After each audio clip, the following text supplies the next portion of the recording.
사람은 누구나 연약하기에 상처받기가 쉽습니다. 그러나 상처를 치유받을 수 있습니다. 치료자이신 하나님을 만나면 됩니다.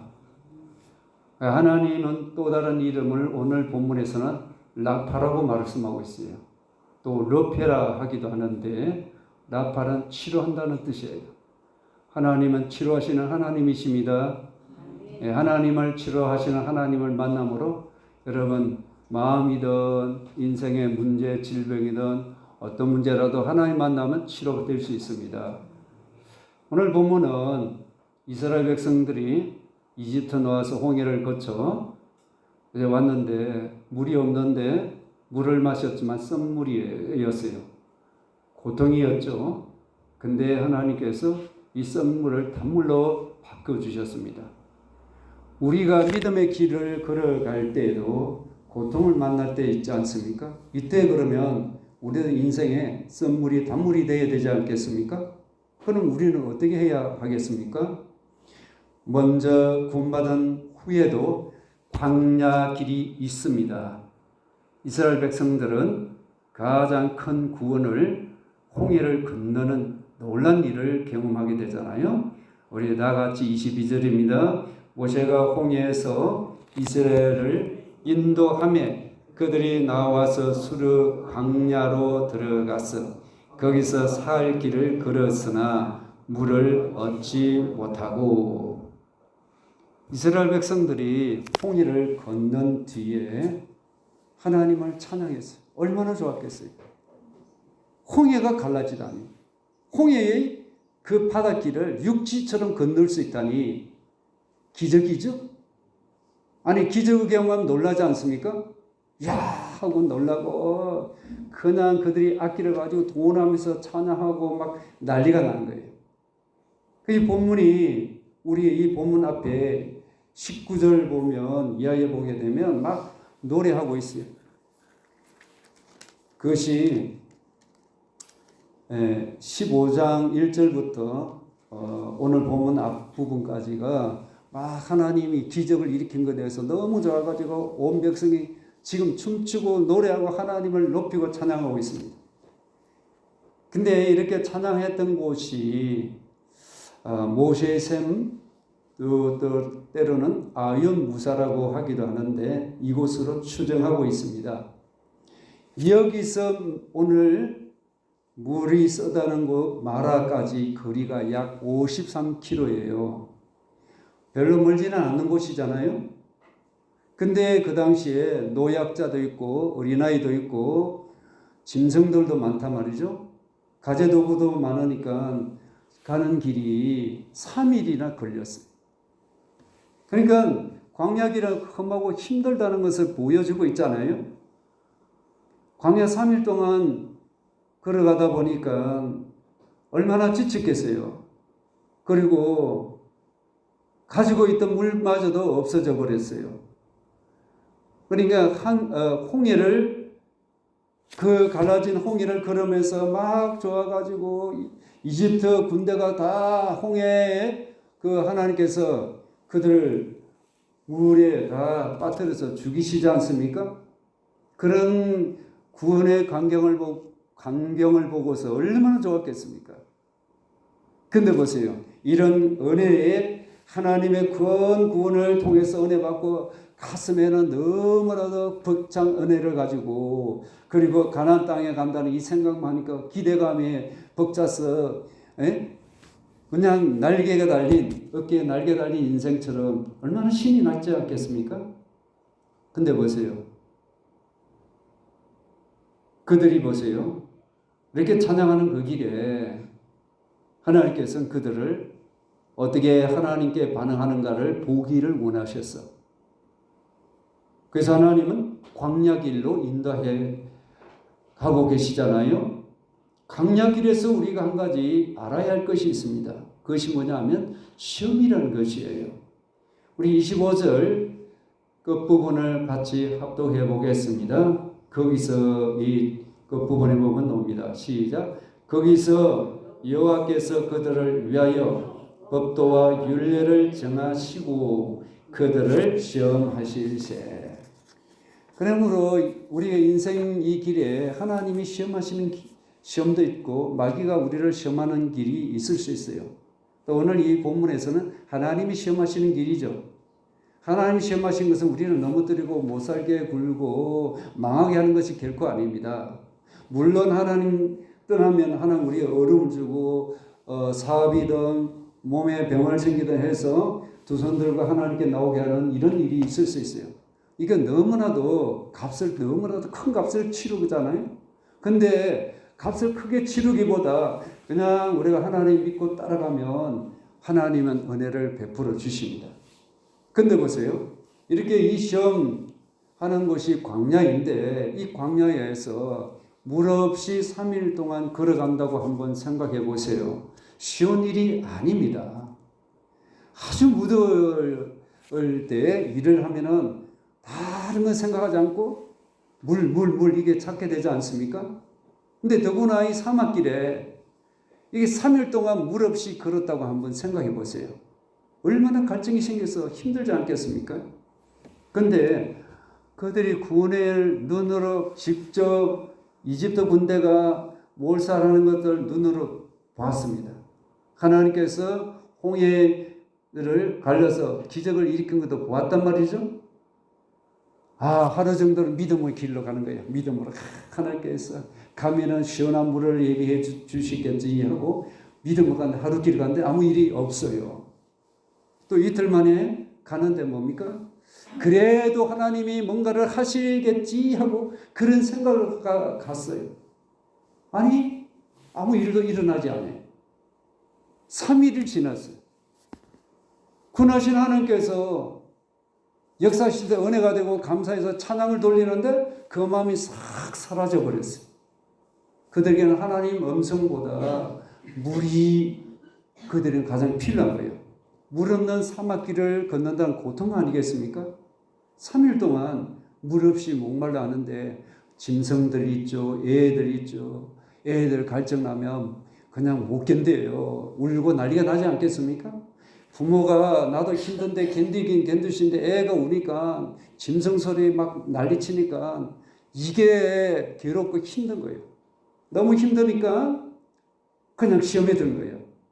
하나님의 시험에 빠져놓아야 되는데 환경이나 그 사람들의 울음소리, 자식의 울음소리, 짐승의 울음소리, 원망이 서슬서슬 올라온 거예요. 원망이란 괴롭다, 힘들다, 고통스럽다는 거예요. 삶의 자리에 힘들고 괴롭고 어려운 일이 왜 안 생기겠어요? 그거 어떻게 해야 합니까? 여러분 원망이 생기고 불평이 일어나면 괴롭고 힘들면 속에서 짜증이 나죠? 화가 나지 않습니까? 누가 나한테 말하면 너도 내 입장 대봐. 내가 내 입장 안 되니까 그런 말 하지. 여러분 그럴 때가 있어지잖아요. 그것도 기분 좋은 말이에요. 어떤 면에서 보면. 상대 입장은 기분 나쁠 수 있어요. 그런데 이 어려운 시험을 견딘다는 건 이들에게 뭐예요? 3일이 최대의 거리였어요. 내가 견딜 수 있는 거리가 3일이었어요. 하나님의 시험을 이게 통과해야 되는데 통과하지를 못했어요. 조금만 가면 엘림이 쉼 있고 물이 있는 그늘도 있는 곳이 조금만 가면 되는데 이 참지를 못했어요. 눈앞에 보이는 마라를 보게 되니까 환경을 보니까 참지를 못하고 그냥 원망이 터져온 거예요. 홍해의 능력을 체험했지 않습니까? 말에서 원망하는데 은혜 받고 감사하고 기뻐하고 하는 일이 마라를 경험하는데 며칠 걸렸다고요? 며칠? 3일. 3일 만에 획가닥 뒤집어지더라는 거예요. 3일 만에 원망 불평이 올라오더라는 거예요. 은혜를 받고 마다가다 금세 바뀌어지는 것이 여러분이 될 수도 있어요. 그러니까 우리 신앙의 건망증이 얼마나 크다는 걸 아시겠죠? 은혜를 쉽게 잊어버리고 안 좋은 거는 원망 불평은 언제든지 붙들기 쉬운 거예요. 그걸 던져버리시기를 바랍니다. 보세요. 23절 24절 다 같이 합독합니다.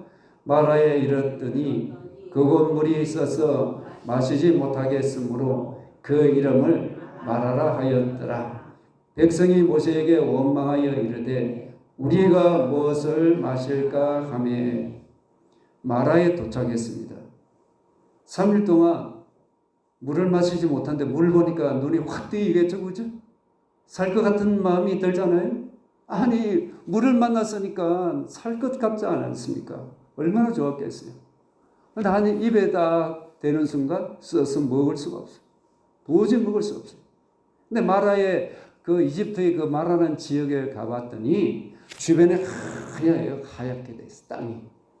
땅이 왜 하얗게 됐냐 했더니 소금이 그렇게 말라서 그렇게 하얗게 된 거예요. 우물이 파여서 있는데 우물 보니까 그게 뭐 사람들이 지나가면서 이것저것 던져가지고 쓰레기도 있고 물도 있어요. 어쨌든 이 마라의 물을 마시는 순간 써서 마실 수가 없는 거예요. 그러니 보세요. 백성들이 모세를 원망하게 되잖아요. 원망이 막 쏟아 붓는 거예요. 겨우 3일 만에 은혜 받고 기적을 청하고 3일 만에 얼음 당하니까 시험 드니까 3일 만에 그냥 원망 불평이 터지는 거예요. 그게 은혜를 쉽게 쏟아버린다는 거죠. 은혜를 쉽게 쏟아버리지 않기를 바랍니다. 환경 때문에 하나님 이런 마라를 주시는 하나님 왜 이렇게 내게 마라를 주셨을까? 하나님 여기에 깊은 뜻이 있지 않을까? 왜 썬물을 주셨지? 왜 마실 물을 주시지 않고 왜 썬물을 주셨지? 이것도 참아야 되냐? 하나님 왜 이렇게 주셨지 이 길에? 생각하면서 하나님을 기도하고 하나님 왜 주신가를 이유를 여쭤보지도 않고 그냥 내 입에서 막 말이 나오는데 해버린 거예요. 이게 광야에서 살아가는 우리들의 모습이 될 수 있습니다. 이스라엘 백성들이 몸은 이집트에 놓았지만 구원받아서 이집트에 놓았지만 마음은 아직도 어디 있어요? 노예 근성이 있는 거예요. 홍해에서 이집트 군대가 빠져 죽은 거, 이 이집트 군대는 뭘 상징하고 있습니까? 사단의 세력을 말하고 있잖아요. 그들이 억압해서 사단의 세력에서 구원받았던 것, 세례받고 구원받았던 것은 거기서 내가 벗어났다는 것을 말하고 있지 않습니까? 그런데 보세요. 구원받았다고 금세 내가 천사같이 되는 내 마음이 천사같이 됩니까? 아니에요. 이게 시간이 걸린다는 거죠. 그러니 보세요. 병이 뭐가 병이에요? 마음이 병이에요. 아직 고치지 못하는 이 악한 본성을 고쳐야 되는데 몸만 고치면 된다고 생각하는 것은 이것도 고쳐야 되지만 제일 큰 문제가 뭡니까? 마음의 병을 고쳐야 되는 거예요. 마음이 썩어 빠진 거예요. 악한 거예요. 이거 고치려고 생각하지 않는 거예요. 조금만 나한테 마음이 안 보이고 조금 안 좋으면 그냥 내 속에서 욕이 나오고 그냥 안 좋은 말을 하게 되는 거예요. 이 마음이 썩은 거예요. 이 마음을 썩은 것을 고쳐야 되거든요. 고칠 분은 오직 하나님밖에 없지 않습니까? 우리는 사막길을 왜 걷게 하셨어요? 너희 속에 뭐가 있는가 보여주기 위해서.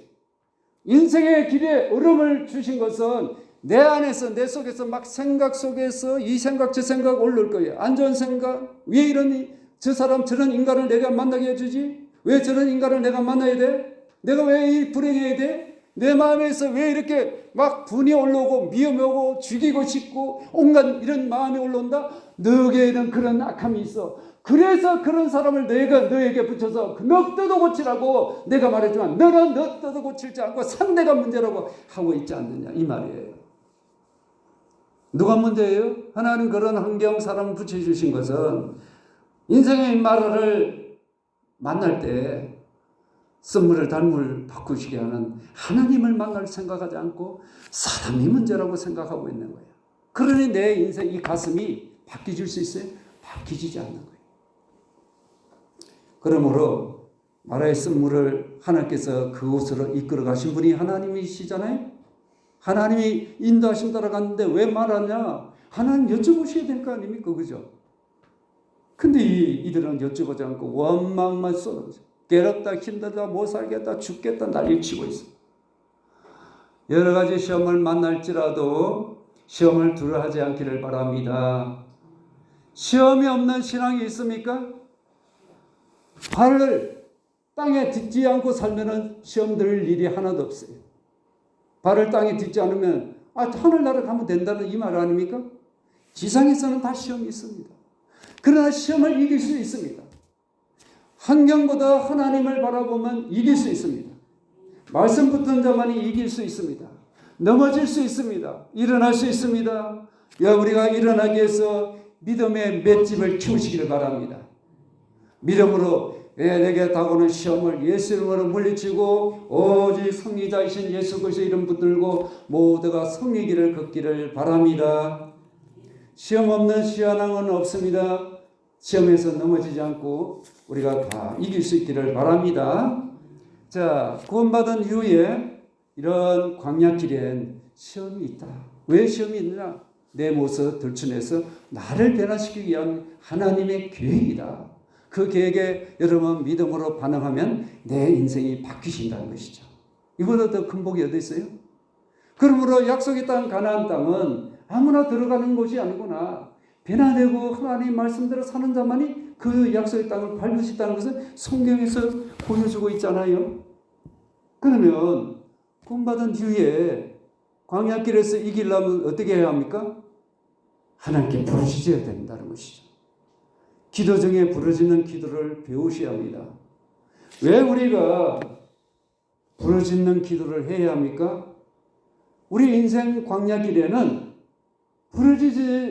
부르짖지 않으면 안 될 일들이 터져 나오기 때문에 그런 일들이 우리 앞에 있기 때문에 부르짖어야 한다는 겁니다.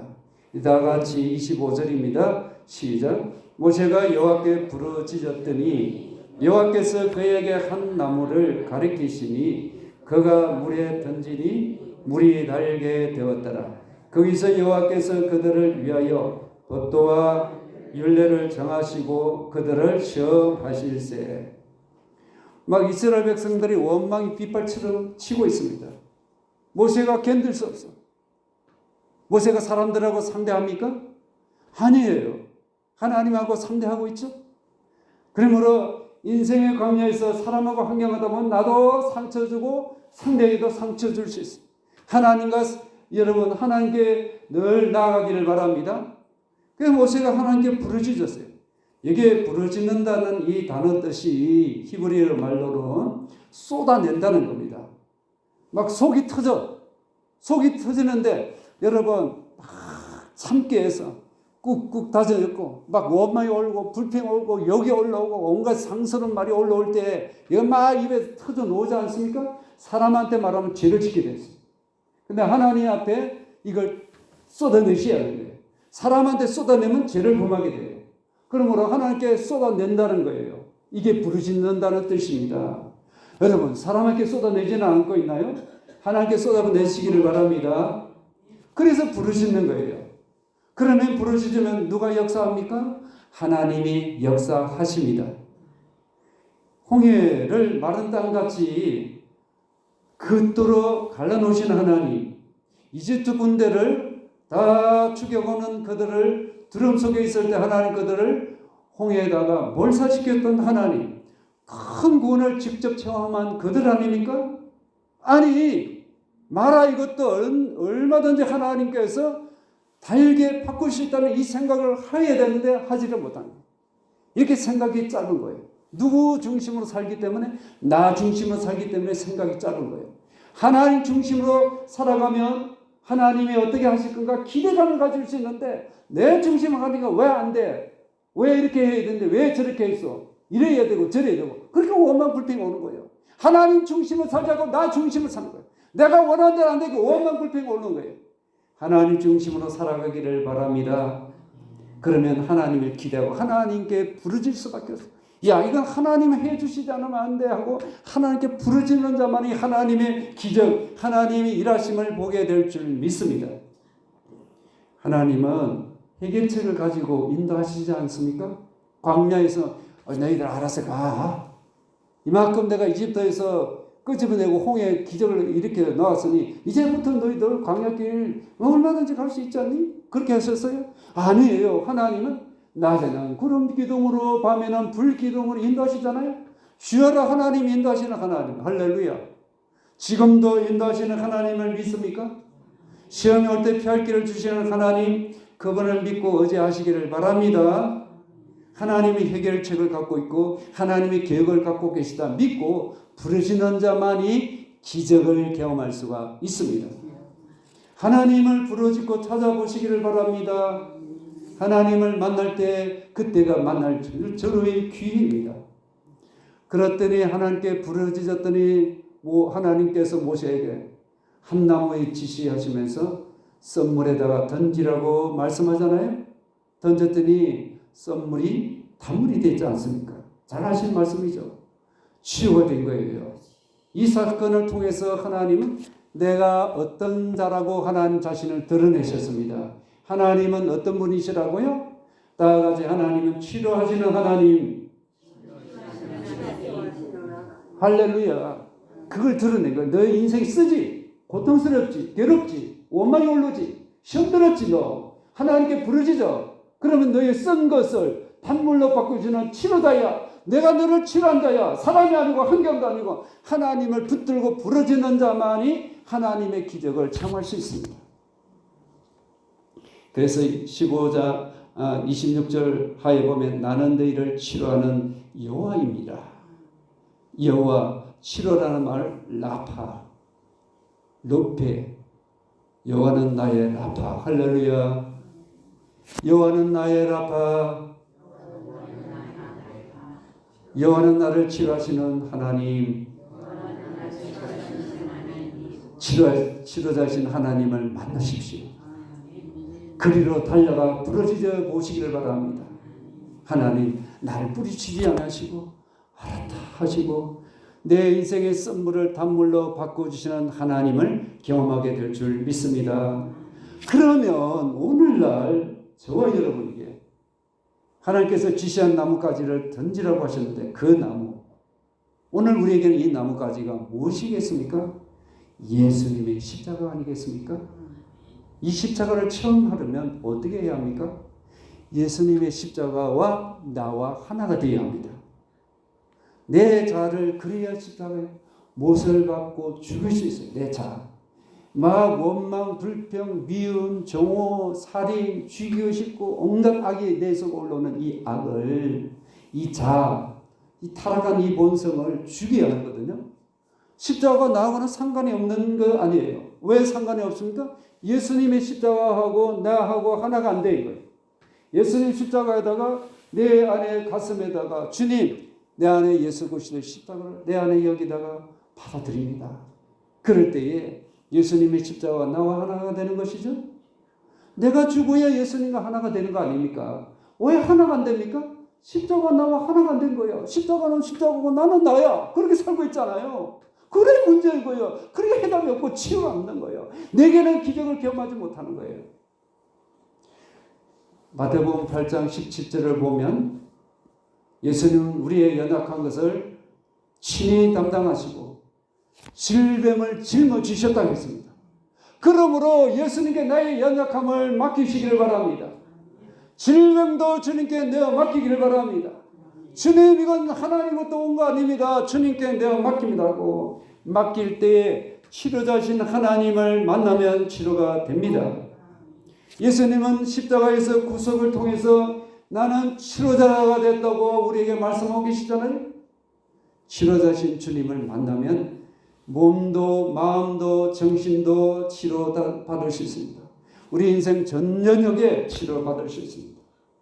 그래서 베드로 사도는 베드로전서 2장에 보면 이런 말씀을 하고 있습니다. 친히 나무에 달려 그 몸으로 우리 죄를 담당하셨으니 이는 우리로 죄에 대하여 죽고 의에 대하여 살게 하려 하십니다. 그가 채찍에 맞음으로 너희는 나음을 얻었나니. 아멘.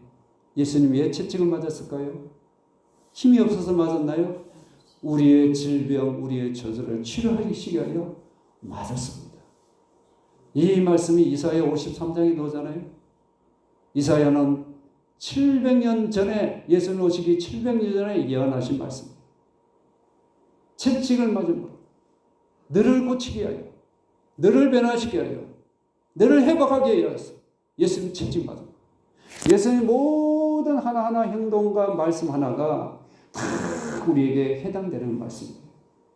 그러므로 그분의 치료를 경험하려면 주님의 십자가와 나와 하나가 되어야 합니다. 예를 들면 위에 질병이 생겼다고 합시다. 십자가와 나 이 속, 위장. 이게 하고 나 위장하고 어떻게 돼요? 하나가 되죠. 그죠? 십자가하고 나 이게 위하고 딱 이렇게 하나가 딱 달라붙어야죠. 그죠? 십자가는 죄 문제, 사망의 문제, 질병 문제를 처리하는 것 아닙니까? 그래 처리가 되는데 십자가는 십자가 나는 내 이 아픈 거는 나 아픈 거 따로요. 아니 어떻게 고침받아요? 십자가 예수님 내 아픈 곳에 주님 이 십자가 내 위 아픈 거 내 몸 아픈 것을 주님이 십자가 내놓습니다. 주님의 십자가 내 아픈 이 위에 아픈 이 질병의 아픈 부위에 주님의 십자가를 이곳에 받아들입니다 하고 해야 됩니다. 위는 뭐가 문제예요? 먹는 거 문제 아닙니까? 먹는 거 먹고 싶은 이 욕망 이 자아의 문제죠.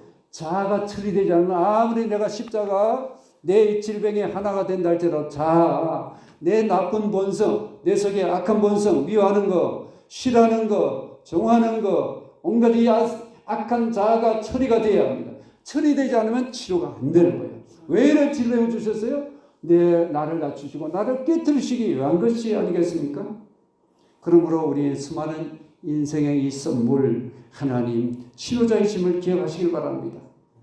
인생의 이런 온갖 슬픔, 근심, 고통, 죽음 등등 인생을 괴롭게 하지 않습니까?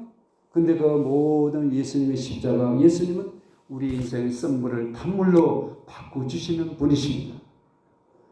그 주님을 받아들이면 내 인생의 쓰라린 아픔도 가슴의 아픔을 치료해 주시는 놀란 은혜를 경험하게 될 줄 믿습니다. 예수님은 진정한 나의 치료자이십니다. 인생 길에 우리 하나님은 광야 길에 있는데 내가 광야 길을 걸을 때 나는 약하여 힘이 없습니다. 필요한 것이 많습니다. 없으면 애로사항이 있어. 힘들고 어려운 부분을 만나면 상처를 받습니다.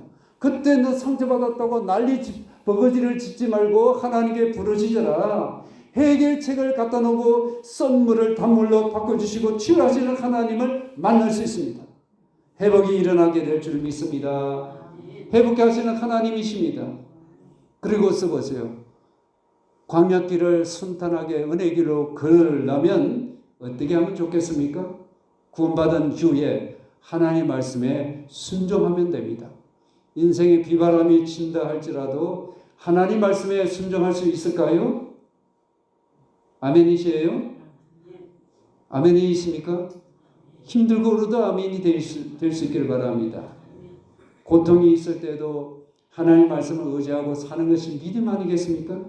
26절입니다. 다 같이요. 이르시되 너희가 너희 하나님 나 여호와의 말을 들어 순종하고 내가 보기에 의를 행하며 내 계명에 귀를 기울이며 내 모든 규례를 지키면 내가 애굽 사람에게 내린 모든 질병 중 하나도 너희에게 내리지 아니하리니 나는 너희를 치유하는 여호와임이라.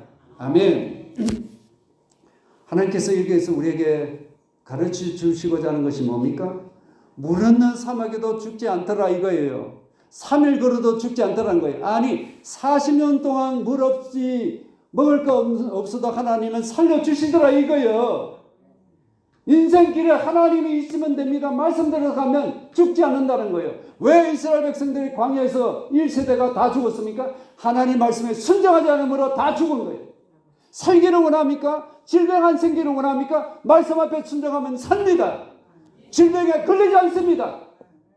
지금 말씀에 불순종하니까 병이 생긴 거예요. 여기 성경에 넣었잖아요. 보세요. 여호와의 말을 듣는다는 건 뭡니까? 순종이라는 뜻이 있어요. 순종 또 넣어줘. 두 번째 행하며 여기 행하도 실천한 거 이것도 순종이라는 단어예요. 뜻이 있어요.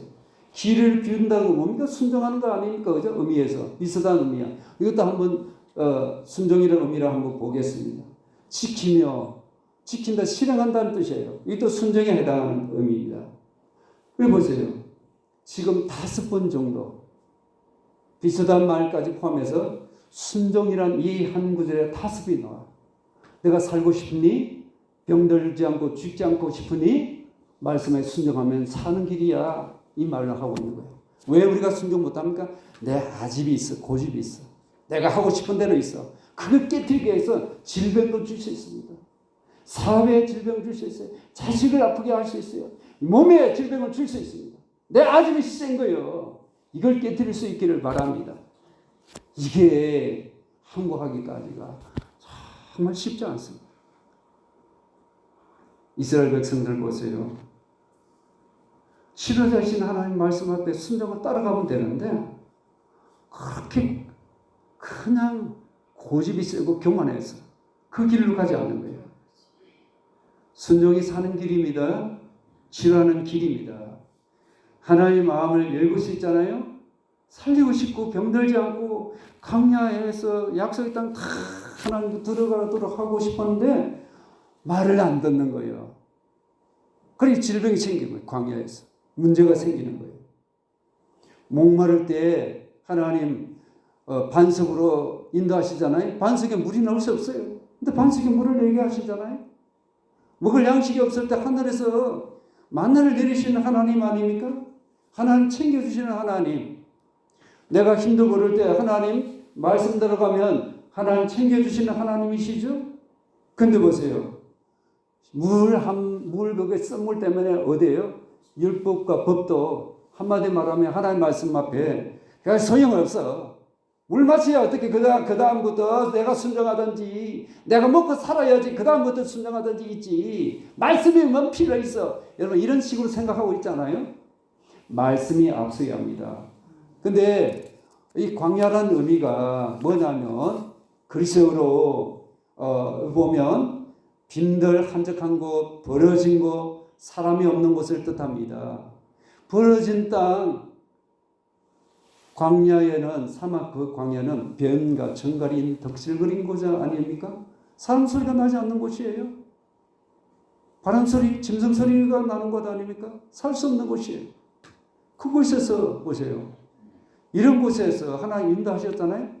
광야는 히브리 말로는 믿어봤는데 말하다 입에서 이런 말에서 유대가 됐어요. 나온 말이에요. 광야란 거. 그러면 광야에서 누구 입에서 말한 걸 내가 듣느냐에 따라서 내가 살 수 있고 망할 수 있고 죽을 수 있고 살 수도 있다는 거예요. 누구 입에 따라서 살고 있어요. TV? 하나님 말씀? 쉽게 말하면 하나님 말씀 따라가야 사는 거예요. 누구 입에서 말 듣고 살아가는 거예요. 우리 예수님도 광야에서 마귀의 시험을 들어서 마귀 입에서 노는 소리를 들었잖아요. 하나님 말이거든. 이 돌 가지고 떡을 만들면 하나님 아들로 내게 인정해 줄게 했잖아요. 근데 예수님 그것을 뿌리치시고 사람이 떡으로만 살 것이 아니라 하나님의 입에서 나오는 말씀으로 살리라. 할렐루야. 하나님의 말씀으로 사는 거예요. 광야에서 하나님의 말씀 안 사니까 병이 생기고 문제가 생겨요. 왜 문제가 생겨요? 하나님 백성이. 말씀대로 살지 않고 내 고집대로 환경대로 내 뜻대로 주장하고 사니까 문제가 덜커덕 생겨요. 그렇게 들게 해서 하나님 입에서 아닌 사람이 또 여러분 옳다고 해도 그것이 잘못된 길로 갈 수가 있습니다. 내가 볼 때는 필경 바른 길이지만 멸망의 길이라고 성경은 말씀하고 있잖아요. 그러므로 하나님 말씀 붙들기를 바랍니다. 하나님 말씀에 순종하는 자가 되기를 바랍니다. 광야에서 이 말은 또 보면 그 어디서 또 입이다 말하다 이런 말도 있는데 그 말이 또한 안내하다 여행하다 뭐 이런 말이 또 있어요. 그러면 광야에 내 인생길을 안내해주고 인도해주고 나를 다스려주고 이끌어가는 거 인도해주는 것이 필요하잖아요. 누가 인도해줘요? 하나님 말씀은 너는 이 말씀인데 하나님 말씀이 내 인생의 안내자가 되셔야 하는 거예요. 사람의 말이 안내자면 망하는 거예요. 하나님 말씀은 영원한 말씀이죠. 하나님 말씀은 생명의 말씀 아닙니까? 그 말씀에 따라 인도함을 받아야 여러분 살 길이고 영생의 나라에 갈 수 있습니다. 하나님의 말씀이 내 인생의 안내 가이드가 되기를 바랍니다. 인생은 여행과 같잖아요. 광야길을 걷는 저와 여러분 하나님의 말씀대로 살지 않고 사람의 소리에 사람이 옳다고 그러면 너 살 수 있어. 잘 될 수 있어. 물론 될 수 있습니다. 그게 일시적이고 영원한 거 아니에요. 하나님 말씀만이 붙들 때 영원히 살 수가 있습니다. 하나님은 이렇게 하나님 말씀을 누가 하나님 말씀을 붙들고 살 수 있습니까? 빈들과 같은 심정. 빈들에는 아무도 없습니다. 그들 것도 없어요. 하나님은 바라보는 곳입니다. 말씀에 순종하고자 하는 비어있는 이 마음속에 하나님은 그 심령 속에 역사하십니다. 보세요. 광야를 통과하는 거 괴로운 일이에요. 쉬운 일이 아닙니다. 하나님 이름 붙들고 우리는 이 인생의 길을 걸어가시기를 바랍니다. 야곱을 보세요. 형가에 얽힌 것. 인생길에는 형제끼리 얽히고 물질 때문에 장자권 축복 때문에 얽히고 복잡하고 서로 죽이려고 하는데 형이 온다고 이제 야곱이 고향으로 왔을 때 형이 어떻게 그 소식을 듣고 400명 칼 들고 달려오지 않습니까? 나 죽었다. 끝났다. 그것을 끝났나요? 약복강에서 하나님 앞에 엎드리지 않습니까? 그때 천사가 나타나서 밤새도록 그거 실험하잖아요.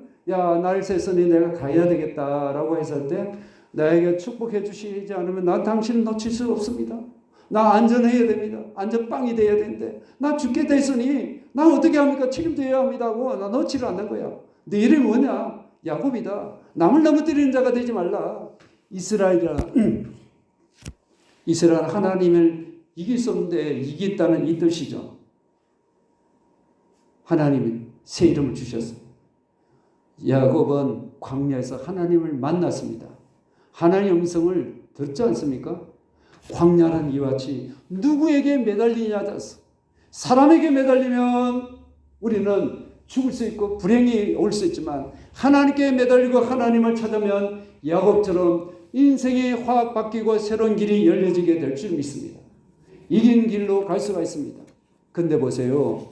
광야의 마라도 우리가 경험할 수 있잖아요. 우리가 마라에 머물 때 원망불평하는 자가 되지 않기를 바랍니다. 괴롭고 힘든 일이 있을 때 원망불평한 내가 망하고 내가 죽는 곳이다. 말씀을 붙들며 사는 길이다.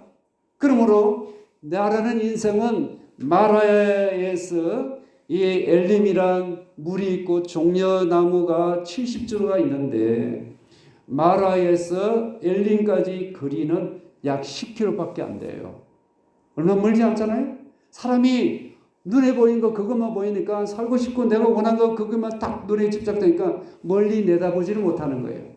여러분 혹시 힘들고 오른 이 인생길에 우리가 불신앙으로 있고 원망이 올라오고 불평이 올라온다면 나는 심이 있는 엘림이라는 곳에 있지 않고 원망 불평하는 것 마라에 있다는 거예요. 심이 있는 곳은 어때요? 자유있고 평안을 누리고 안식하는 곳이잖아요. 이것이 엘림입니다. 여러분 엘림에 여러분 삶을 살고 있습니까? 아니면 마라에 여러분 삶이 있습니까? 원망 불평하고 있습니까? 짜증나고 분하고 억울함을 갖고 누구한테 나한테 덤비면 하라 내가 가만히 있는가 이런 식으로 있다면 여러분 삶은 마라에 쓴 인생으로 기름 인생을 사는 거예요. 용서하고 이해하고 사랑하면 엘림이라는 쉼이 있습니다. 평안이 있습니다. 여러분 엘림으로 가시기를 바랍니다. 믿음으로 나가면 엘림을 만날 수 있습니다. 치료하는 셈인 예수 그리스도 엘림을 만나시기를 바랍니다. 엘림은 영원한 안식처가 아니라 정류장에 불과합니다. 거쳐가는 임시 휴식처에 불과합니다. 최종 목적지는 하늘나라의 영원한 천성에서 나가는 저와 여러분 믿음의 발걸음 마라에 멈춰서 원망불평하는 자가 아니라 엘림을 거쳐서 영생 나라에 들어가는 여러분 복 있는 자가 되기를